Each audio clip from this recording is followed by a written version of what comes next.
자, 이번에는 가천대학교 과학영재교육원에 대한 내용인데요. 에듀플러스 홈페이지에서 신청은 어렵고요. 예, 제가 개인적으로 진행하는 거라서 저한테 알려주시면 됩니다. 에듀포인트 쪽으로 문의하시면 원장님께서 아마 안내를 해주실 거예요.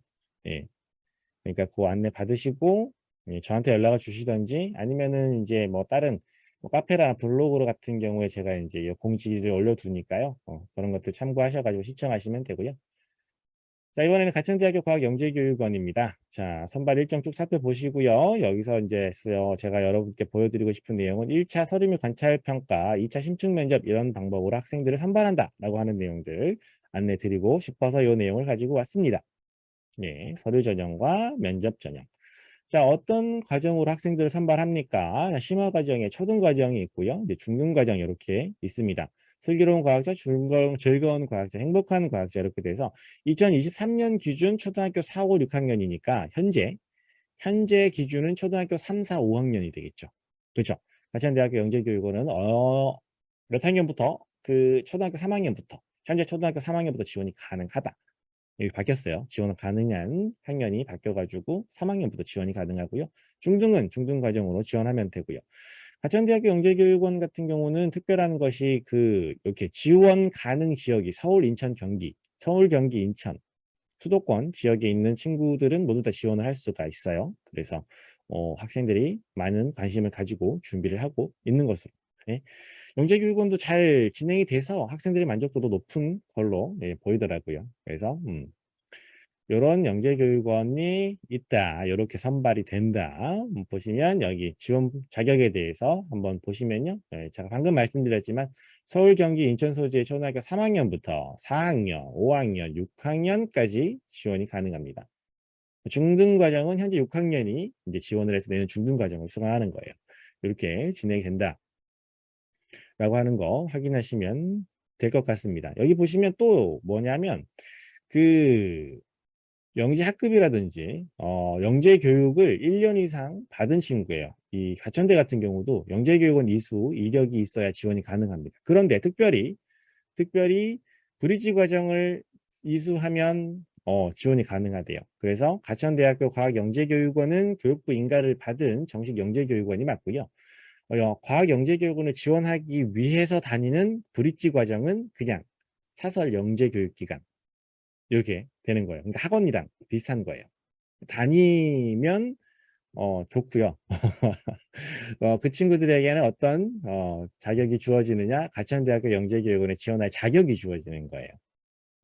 예, 가천대는 브릿지나 영재교육원 수료 예정자만 지원이 가능합니다. 맞습니다. 네, 이렇게 되는 거니까요. 길게 보시고 가천대학교 영재교육원에 지원하고 싶다. 뭐 브릿지 과정을 한번 진행해 보시는 것도 나쁘지 않습니다. 이미 지금 진행하고 있는 친구들도 있지 않나요? 네, 꽤 있는 것으로 알고 있어요. 이렇게 지원할 수 있습니다. 자, 요거는 중등심화 과정인데요. 지원 자격이 2장 들어갔네요. 이런. 예, 같은 내용이 됐으니까요. 방금 살펴봤던 그 내용, 모집 요강을 조금 더 정리를 해보겠습니다. 가천대학교 같은 경우는, 가천대 영재교육원 같은 경우는 서울, 경기, 인천 지역에 초등학교 현재 3학년부터 6학년 학생이 지원할 수 있는 영재교육기관입니다. 지원 자격은요, 영재교육기관 수료 및 수료 예정자 혹은 브릿지 과정을 이수한 학생들이 지원할 수 있어요. 브릿지 과정에서 좋은 평가를 받은 친구들은 과학영재교육원으로 바로 합격을 시켜주는 예, 그런 경우도 있어요. 그런 과정이 있어요. 브릿지 과정을 위한 TO가 있더라고요. 어, 올해는 모르겠는데 제가 그 브릿지 과정을 진행하는 친구들이랑 같이 과제도 하고 이제 브릿지 과정을 1년 동안 같이 진행해봤던 경험이 있거든요. 그랬더니 그 친구 같은 경우는 바로 이제 영재교육원에 별 다른 그런 과정 없이 바로 합격을 하더라고요. 그러니까 그런 식으로 브릿지 과정의 장점도 있긴 합니다. 자, 가천대 교사 추천자는 영재교육기관 교사가 추천하는 건지 학교 담임선생님도 가능한 건지 요거는 확인해 보셔야 돼요. 그러니까 학교마다 좀 다르거든요.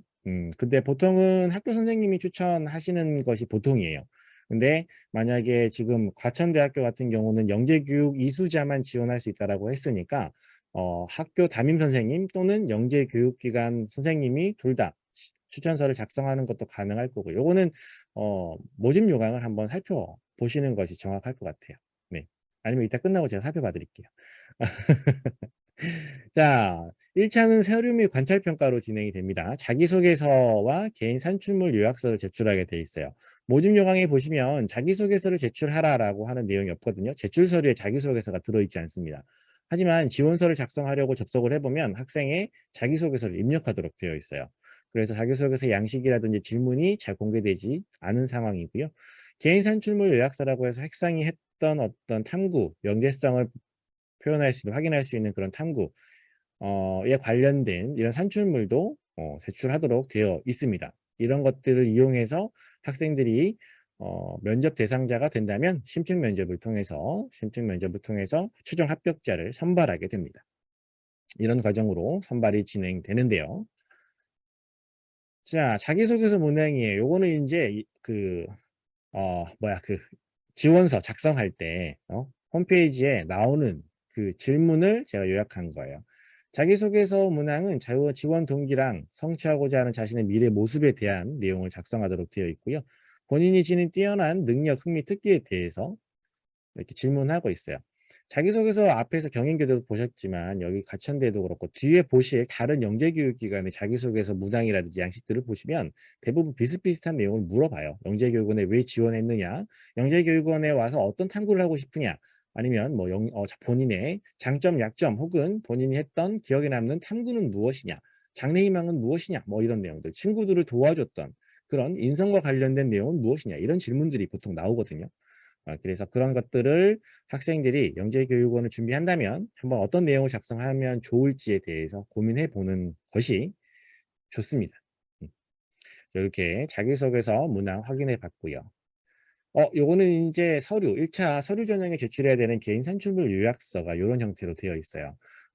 대략적인 이제 틀이 나와 있고요. 여기에 이제 산출물로 제출할 수 있는 뭐 PPT라든지 보고서, 논문 혹은 본인이 만들었던 제작물 이런 것들을 제출할 수 있도록 하고 있습니다.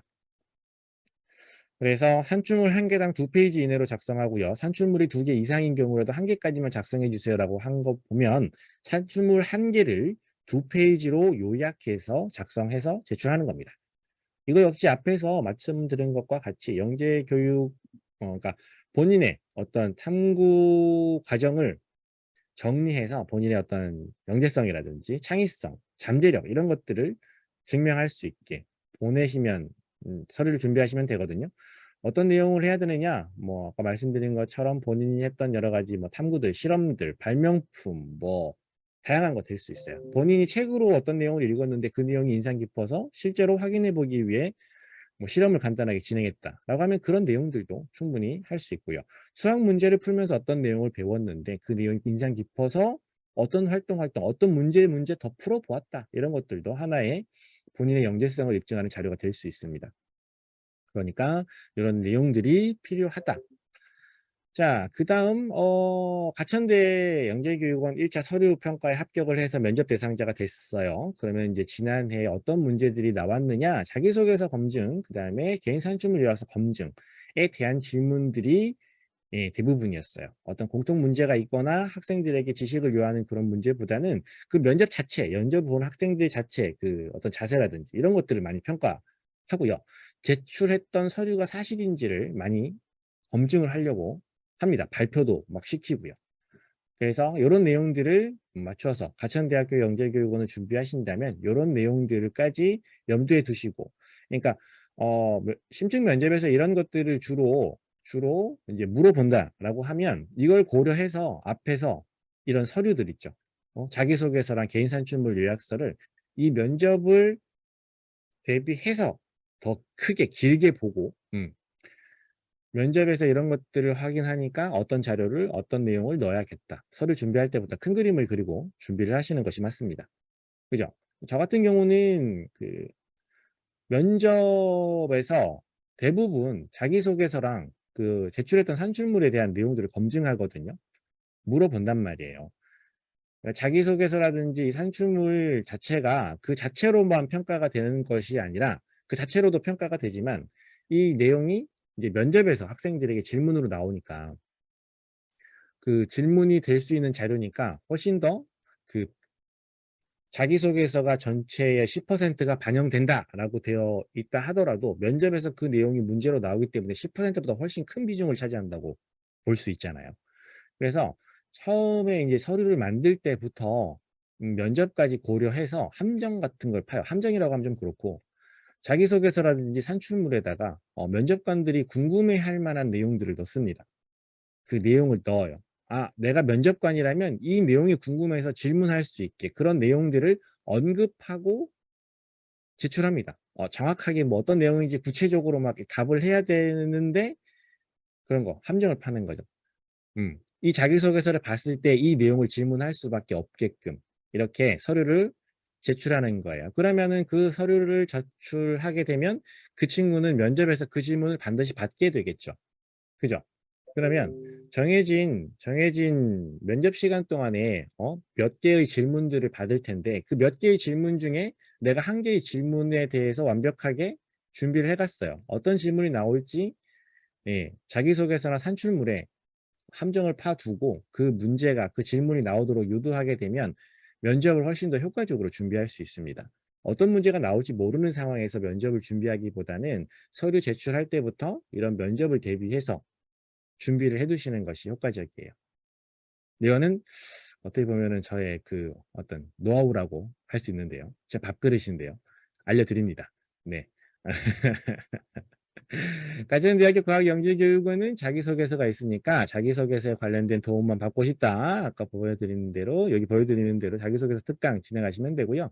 전체적인 내용 자기소개서뿐만 아니라 개인 산출물 요약서가 적절한지 어떤 식으로 제출해야 되는지 네, 저랑 같이 준비하고 싶다라고 하시면 역시 컨설팅 프로그램이 준비되어 있습니다. 말씀드렸지만 그 과천대학교 과학영재교육원에서는 어떤 지식적인 내용을 면접에서 물어보는 것이 아니라 학생들의 어떤 기본적인 면접에서 기본적인 나오는 질문들이 있어요. 영재교육원에 왜 지원했느냐, 뭐 어떤 탐구를 하고 싶냐, 뭐 어떤 상황을 주고 이 상황을 어떻게 해결하고 싶냐, 뭐 이런 문제들을 나오거든요. 네, 그런 문제들을 접해볼 수 있는 이런 대비, 요거는 이제 동영상 강의고요. 요거는 이제 실전 모의 면접, 저랑 모의 면접을 진행해 볼 수 있는 프로그램이죠. 이런 것들을 이용해서 영재교육원을 준비할 수 있어요.